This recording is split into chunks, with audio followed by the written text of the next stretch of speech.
That is good. Barikiwa sana pamoja na watu wote wa Nakuru. Bwana wetu awabariki sana. Kwa kweli haya mambo yote ni nani anatenda? Ni Baba wetu.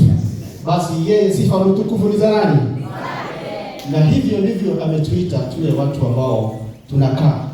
Kwa sababu sisi ni wanawake. Tunakaa kwa furaha, tunakaa kwa upendo, na tunakuwa na tumaini ya kwamba tutaonana naye. Bwana atubariki sana.